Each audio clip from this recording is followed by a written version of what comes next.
Welcome to the No Limits podcast with Lisa Jakofsky. As an author, Lisa shares fellow authors whose work has a special message. Aspiring writers find these conversations inspiring and helpful for their own upcoming or current journey. In addition, Lisa's experience helps families with children or adults with special needs, or anyone interested in autism or psychology in general. So, sit back, relax, and enjoy the No Limits podcast with Lisa Jakofsky. Hello, and welcome to the No Limits podcast with Lisa Jakofsky. Today, I have a very special guest with me. I have Chris Loggins, the supervising producer on Daniel Tiger's Neighborhood. How are you today, Chris? I'm doing wonderful. How are you? I am good. I am super excited to be talking to you and have you here today. Thank you so much for coming on. Huge fan. Daniel Tiger's Neighborhood is like one of the big favorites in our house. Awesome. Glad to hear. And I absolutely love what you guys are doing. So first I wanted to ask about your role on the show. Can you tell us about that, please? Sure. I am the supervising producer on Daniel Tiger's Neighborhood, and I work for Fred Rogers Productions, which is the company that Fred Rogers started to make Mr. Rogers' Neighborhood. And for many years, that is what the company did, is that one very important thing, work with Fred Rogers to make episodes of Mr. Rogers' Neighborhood. And then about 12 years ago, the idea was hatched by our COO at the time, Kevin Morrison, and CEO, Bill Eisler, to get back into production. And one of the first things that we did was Daniel Tiger's Neighborhood. And I was brought on board as a production manager as the show was getting started, and have grown along with the show. And now I'm the supervising producer, and I work with a large team of people, overseeing the day-to-day production, from scripting to working with the musicians on the music, working with our animators on designs and animations, everything that goes into making an episode of Daniel Tiger's Neighborhood. Wow, you really do everything. My goodness. It sounds like it's such an amazing place to work, that you've been there for so long and you've grown with it. It is a really fun place to work. I love it here. Very creative and supportive place, as one might imagine. But sometimes I do like to tell people that 10 years is relatively not all that long, because I do work with some people who have been involved with Fred Rogers Productions from day one of Mr. Rogers' Neighborhood. I grew up loving Mr. Rogers. And then when I found out that Daniel Tiger's Neighborhood was actually through Fred Rogers Productions and from the original show, it made me love the show even more. And made me even love even more is what we're really here to talk about, is Max. Can you tell us about the character of Max and inspiration for the character, please? Sure. Max is one of the neighbors in our neighborhood. He's one of Daniel's friends. He is also autistic, and we put a lot of thought and care into making that character. Over the years, we have heard from viewers and families of viewers that are on the spectrum about the way that the show resonates with them in unique ways. And we wanted to make sure that we had a character in our neighborhood that folks could relate to. We always want to do what we can with the resources we have to represent as many children and viewers, parents, families, caregivers that are watching. So this was really something that was important to us.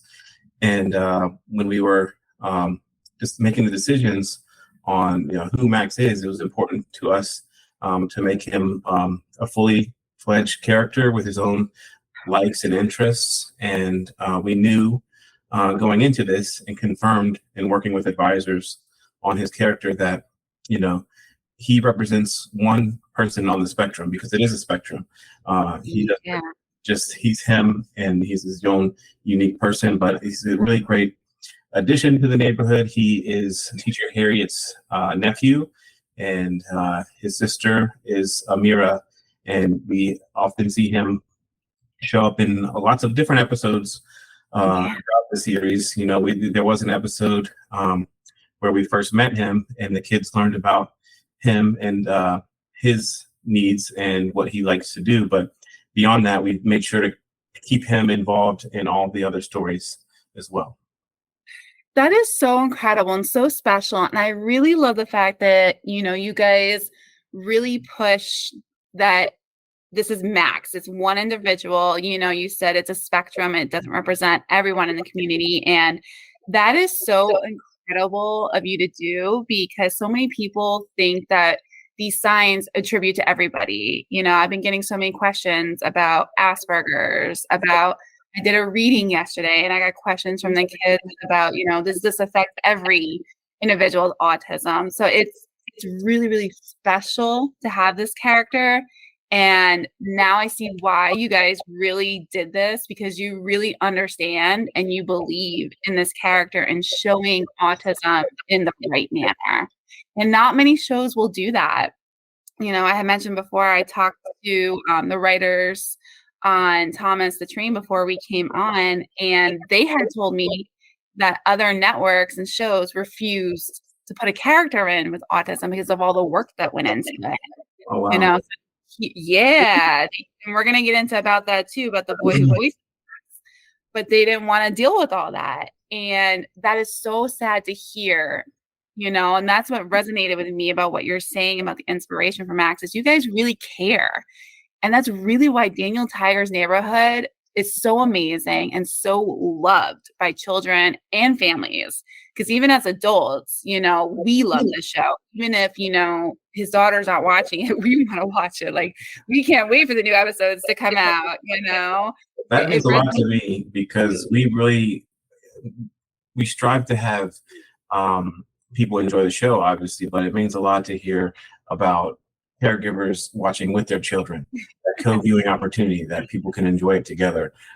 So really love that you said that you're watching it with her. And one of my favorite things about this job is hearing from people like you who watch the show and let us know the unique and impactful ways that they're using it in their lives. I'm always surprised about different strategies that people use. The strategies are the little songs, we call them strategies, in every episode. And we get a lot of social media posts and letters and emails about how they have been used by different families, and it never gets old. So. Oh my gosh, I don't blame you. That's part of why we love your show, is kids can really learn from it. We've turned off other shows because we agreed, like, this is not something that's I've done the same.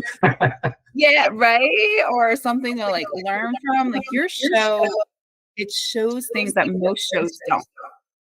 It shows them how to go to the bathroom or brush their teeth or how to deal with emotions, which you don't get on a lot of shows, Right. And that's why it was so important to me to do this. And I appreciate you guys so much for coming on, because so many other platforms like Netflix, like Amazon, said no to having a character with autism.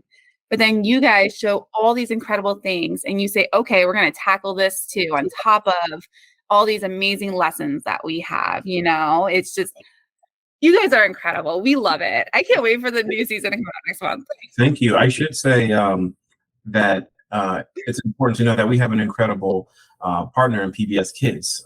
They very supportive of introducing this character as well.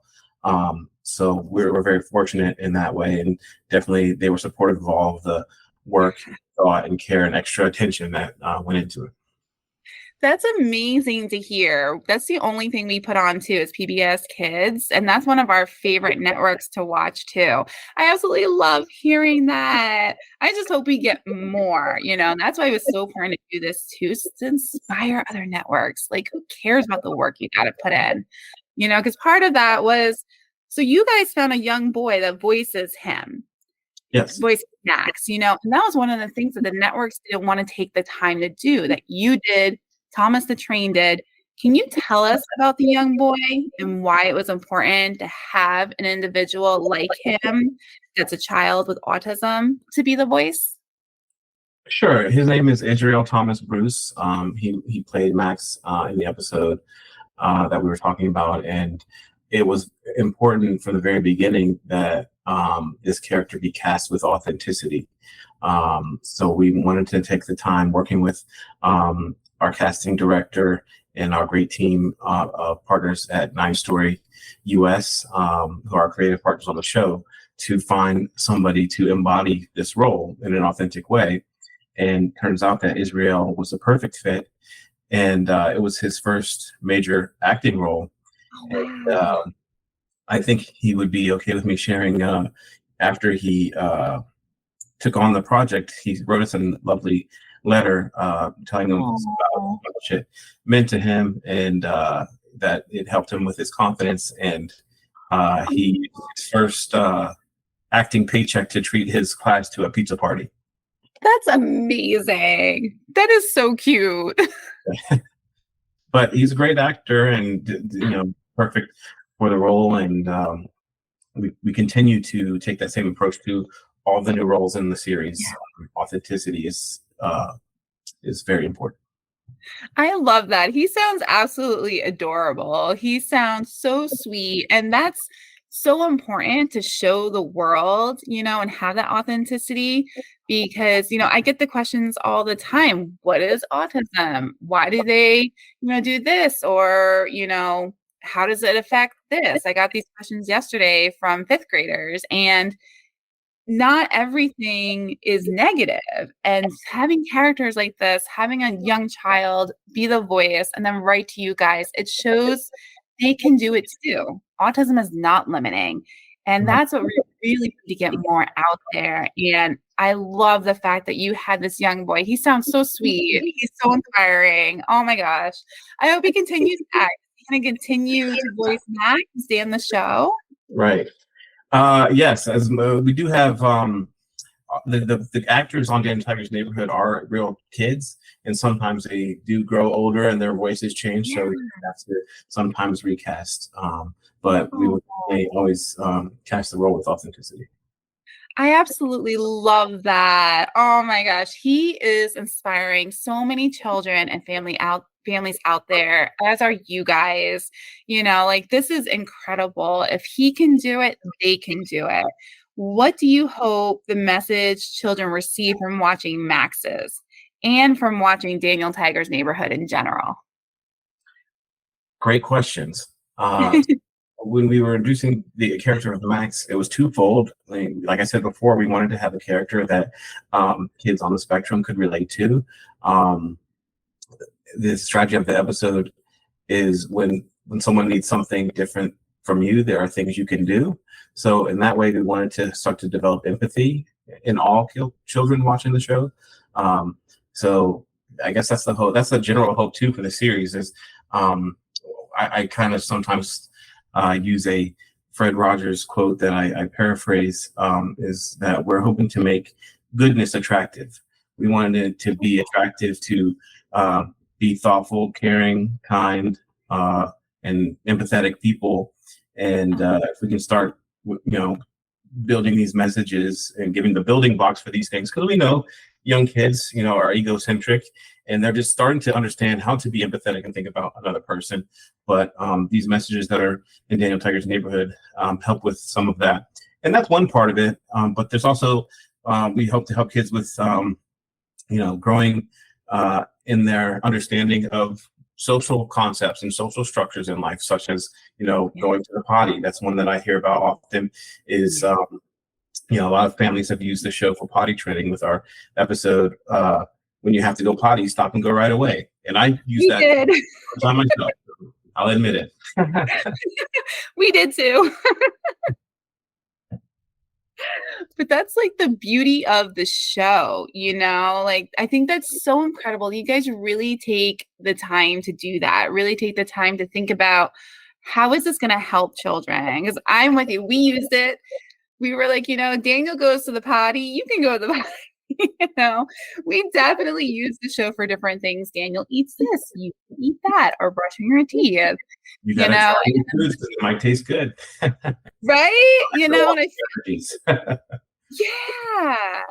And you brought up using quotes from, Mr. Rogers' Neighborhood or Mr. Roger. And I follow your Instagram and I see the quotes you put up and the pictures from there too. and he really he exudes goodness. He just seems like such a good person. Like he just wants that good for the world, and you can see it in Daniel Tiger's Neighborhood too. Oh my gosh, this is so incredible. I love it. What is next? I have never had the opportunity to meet Fred Rogers. I wish I had started with the company after he passed away. But as I alluded to earlier, I have the great fortune of working with people who worked with Fred Rogers, like Hedda Sherakan and Roberta Schomburg and Dr. Aika White. These are some of our advisors who have been on the show, and they're largely responsible for helping us keep that sort of thread of what he was doing in the show and his kind of like approach and philosophy. That's a secret ingredient that I think is goes into the show. Oh, 100%. Oh my gosh. I have to say, like, I'm totally jealous you got to meet them, because literally it's my favorite show growing up. And when I found out that's where Daniel Tiger's Neighborhood came from, I was like, oh, that's why this is so good. Like to grow up with that, and now to watch his daughter love Daniel Tiger's Neighborhood so much. It's like coming full circle, and it's so special. Oh my gosh. I'm totally jealous you got to meet them and work with them. Well, you're a child psychologist, so you also might appreciate all of them have child development background. So there are our child development advisors on the show, but they're also bringing their institutional wealth of knowledge about Mr. Rogers' Neighborhood and working with Fred Rogers.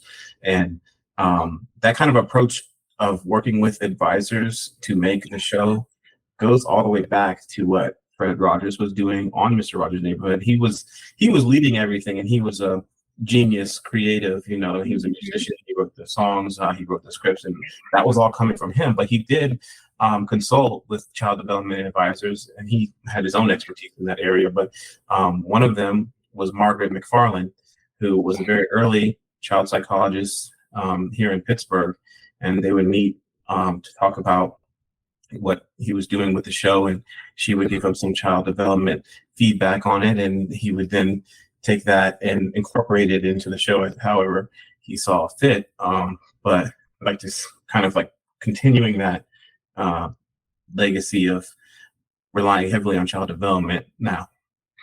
That is so incredible. I recognize the names, but I didn't know that he did that with Mr. Rogers. Mm-hmm. I had no idea. That's why it was so good. He really, pushed authenticity, like you've talked about. He wanted to really make sure he consulted the right people. That's incredible. No wonder this show was so special. My goodness. He was smart. He was incredibly smart and talented. And you can see it now, passed down. Oh my gosh. I'm like geeking out a little bit here. Like, that's so crazy. That's incredible. Your show is going to be around for so many years and generations. Oh my gosh. I am so excited. What can you share with us that is next for the show? So we do have some new episodes coming up. It's already April, so next month, and very excited for them to premiere. We have 4 new episodes. And I will hope people will tune in. One of the big ones that we have coming up is a wedding in the neighborhood. And that's something that we've really been wanting to do for a long time. And I think will be an exciting episode for folks. I won't say who's getting married. Hopefully people will tune in to find out. But when we were developing that episode, we started to think about, what does a wedding mean for a child? That's a big life event for a grown-up, but not necessarily, a common event, something that kids are, looking forward to necessarily. But what we figured out is one way that, obviously it's a fun story for children, but the social emotional aspect of it, we ended up using one of Fred Rogers' timeless messages that there are many ways to say I love you. And one of those ways is by getting married. Getting married is one big way to show that you love someone. But a unique thing I think that we did in the episode is we make sure to show all of the different types of ways you can show someone that you love them, big and small. So yeah, there's this wedding happening, but throughout the episode, there are lots of little moments of people showing they love each other in small ways as well. So something fun to look forward to with that May batch of episodes. That's gonna be so incredibly cool, especially the social emotional learning part. I may actually suggest it to my job. I started a new job in January as a behaviorist in a school, and I'm working a lot more in the social emotional learning classrooms. My background's behavior and child development, but I'm very interested in the social emotional, and this is like a huge opportunity. So, I think we're gonna be using the show for some lessons. Thank you, Chris, so much for all that you do with Daniel Tiger's Neighborhood and for being here. Is there anything else you want to talk about, you want to tell us about? No, I don't think so. I really have enjoyed the time speaking with you. Thank you for reaching out.